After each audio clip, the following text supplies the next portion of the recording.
Think the leak leaked about 24 hours. It's on private property, like you said, a pretty remote area closed off by a fence. Health officials should know the full extent of the contamination starting tomorrow. In the meantime, the city and the county are playing it safe. You can't really see it or smell it, but it's there. 600,000 gallons of you-know-what in the wetlands surrounding Spring Valley Creek. 600,000 gallons is no small order. It's not far off from the 850,000 gallons of oil that leaked from the Enbridge pipe rupture. The contamination appears to be an act of vandalism.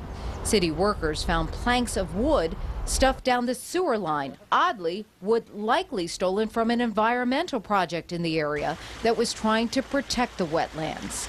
City workers removed the wood, but the raw sewage will be trickier. I think most likely you're going to let Mother Nature do its job here.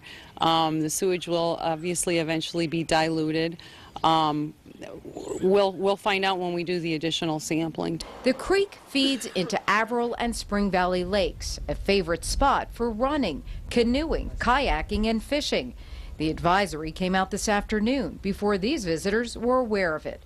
Raw sewage could make you sick. If you or your pet should come into contact with it, you should wash your clothing, shoes, and hands thoroughly. That everyone should avoid contact with the water until assessment has been made to show that it's safe for people to be around. We don't want people in contact with the stream or the small lakes there until we've made a full assessment.